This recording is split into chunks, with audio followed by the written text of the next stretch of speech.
Welcome back students, आपका स्वागत है।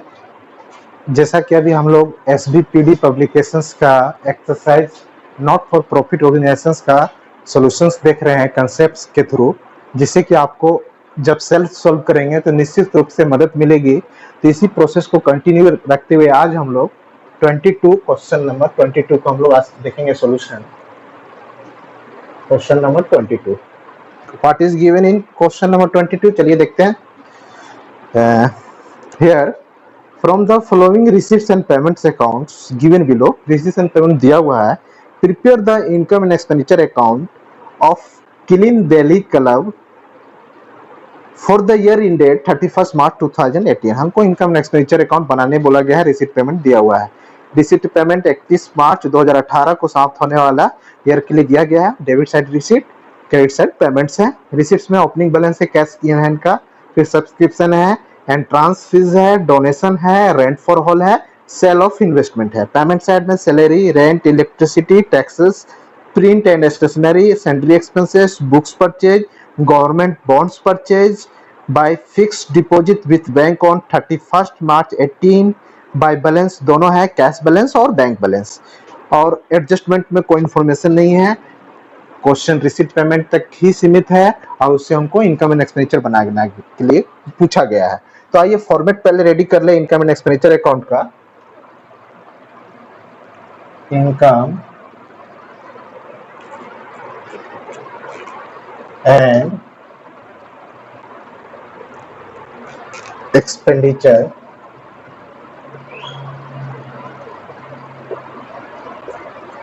Income and expenditure account of, क्या नाम है, किलिन दिल्ली क्लब, ऑफ किलिन दिल्ली क्लब। क्लियर है? For the year ending, for the year ending 31st March 2018, 31st March 2018। Format almost ready है। अब सारा आइटम को एक एक करके हम लोग या तो रिसीट साइड से उठाएंगे या पेमेंट साइड, एक ही साइड से, और उसका पोस्टिंग करेंगे। क्लियर है? इधर एक्सपेंडिचर हो गया, ये डेबिट साइड है और ये क्रेडिट साइड है। ये एक्सपेंडिचर का साइड है, क्या ये एक्सपेंडिचर। क्लियर है? और अमाउंट रुपीज इधर इनकम को रिप्रेजेंट करेगा, क्रेडिट साइड अमाउंट रुपीज। चलिए फॉर्मेट कंप्लीट रेडी है। अब एक एक आइटम को हम लोग उठाएंगे और उसका एडजस्टमेंट देखेंगे। रिसीट साइड से ही लेते हैं। तो रिसीट साइड में सबसे पहले cash in hand opening balance है, एसेट्स कैश का। तो कैश कहाँ जाएगा? सिंपल सी बात है, कैश एसेट्स को रिप्रेजेंट कर रहा है, तो ये बैलेंस शीट का आइटम है। जब हम बैलेंस शीट बनाएंगे तो उसमें शो करेंगे। क्लियर है? फिलहाल तो हम इनकम एक्सपेंडिचर बना रहे हैं, यहाँ पर इसका कोई कंसर्न नहीं है, यहाँ से लेना देना नहीं है। इसको भी हम लोग एस्केप करते हैं, छोड़ते हैं। नेक्स्ट आइटम फिर से रिसीट्स का पढ़ते हैं। सब्सक्रिप्शन, नॉर्मल सब्सक्रिप्शन, इसके साथ कोई टाइप नहीं किया गया है कि सब्सक्रिप्शन फॉर पर्पस अगर स्पेसिफाइड कर देते हैं कि फेस्टिवल ऑर्गेनाइज करने के लिए, टूर्नामेंट, तो ये कैपिटल फंड का रूप ले लेता, तो बैलेंस शीट के लायबिलिटी में दिखाते हैं, मतलब एक ऑब्लिगेशन क्रिएट करता। मगर डोनेशन, सब्सक्रिप्शन, इंटरेस्ट फी अगर बिना स्पेसिफाइड किए गया है तो इसको नॉर्मल इनकम हम लोग ट्रीट करते हैं। तो सब्सक्रिप्शन नॉर्मल ही है, तो इनकम में दिखाएंगे by subscription. How much? Subscription amount है 22,500। तो अमाउंट कॉलम में हम लोग लिख देते हैं 22,500। नेक्स्ट आइटम को हम लोग देखते हैं entrance fees. Simple entrance fees है, इसमें कोई स्पेसिफाइड नहीं किया गया है, ये जस्ट इनकम के रूप में लेंगे एंट्रांस फीस। How much?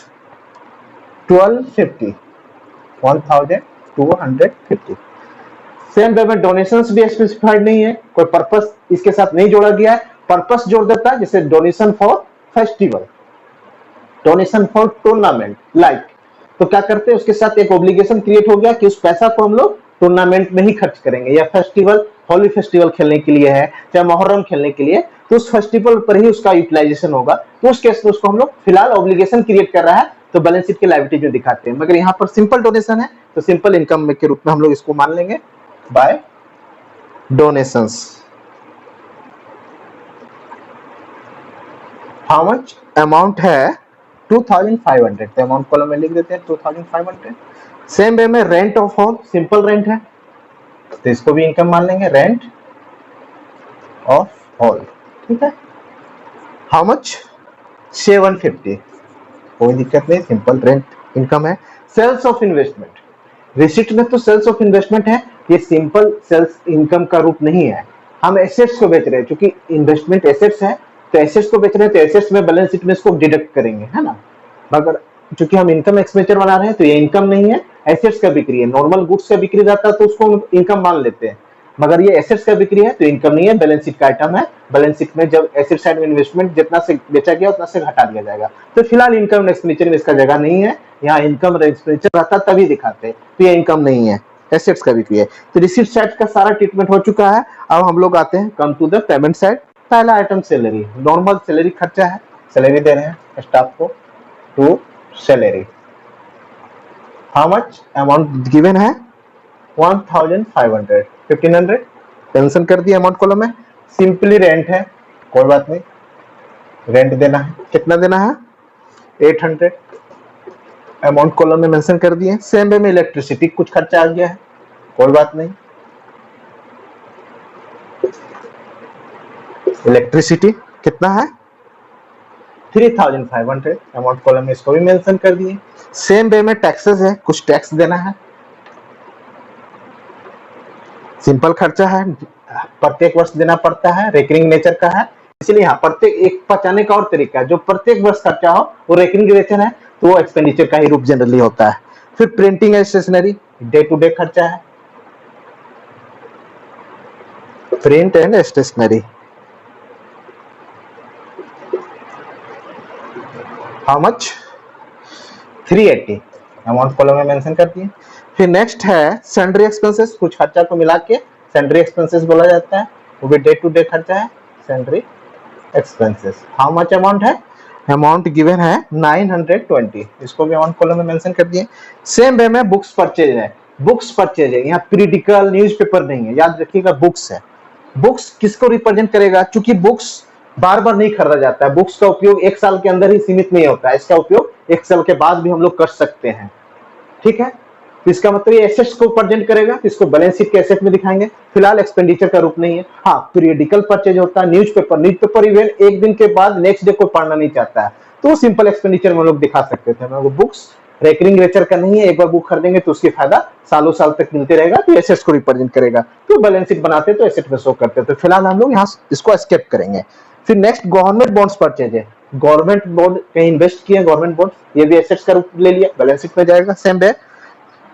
फिर फिक्स डिपॉजिट किए, बैंक में पैसा को फिक्स डिपॉजिट किए, वो भी कैश ही बैंक में फिक्स डिपॉजिट के रूप में है, तो वो भी एसेट्स है, तो वो भी बैलेंस शीट का आइटम है।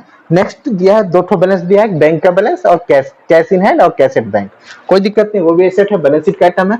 तो फिलहाल सारा आइटम हम लोग ले लिए जो इस रिसीट पेमेंट से इनकम एक्सपेंडिचर में आना था। अब क्या करेंगे, हम लोग बैलेंसिंग कर लेंगे दोनों साइड, देखते हैं सरप्लस आता है कि डेफिसिट आता है।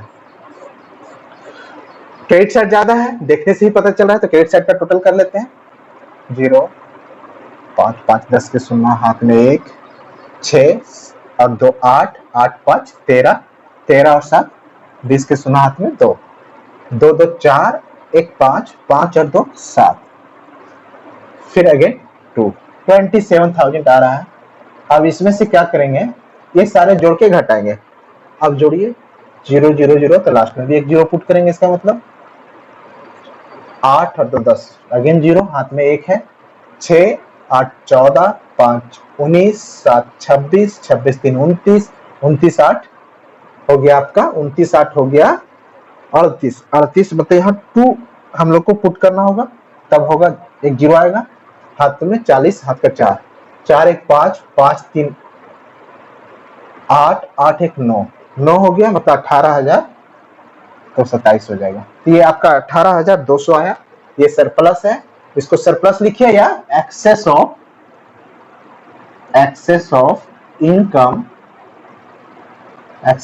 इनकम ओवर एक्सपेंडिचर, या इसको हम लोग क्या बोलते हैं, सरप्लस। नेट सेल में सरप्लस, अगर क्रेडिट साइड का ज्यादा है, डेबिट साइड का ज्यादा होता है तो डेफिसिट, या एक्सेस ऑफ एक्सपेंडिचर और इनकम इस साइड में लिखते हैं। तो फिलहाल क्रेडिट इनकम का साइड ज्यादा है, तो हम लोग बैलेंसिंग करने के लिए एक्सपेंडिचर साइड में हमको सरप्लस आएगा 18,200। तो उम्मीद करते हैं कि सारा पोस्टिंग को आप लोग समझ पाएंगे, इससे संबंधित सम्स को आप लोग प्रैक्टिस करेंगे। Thank you.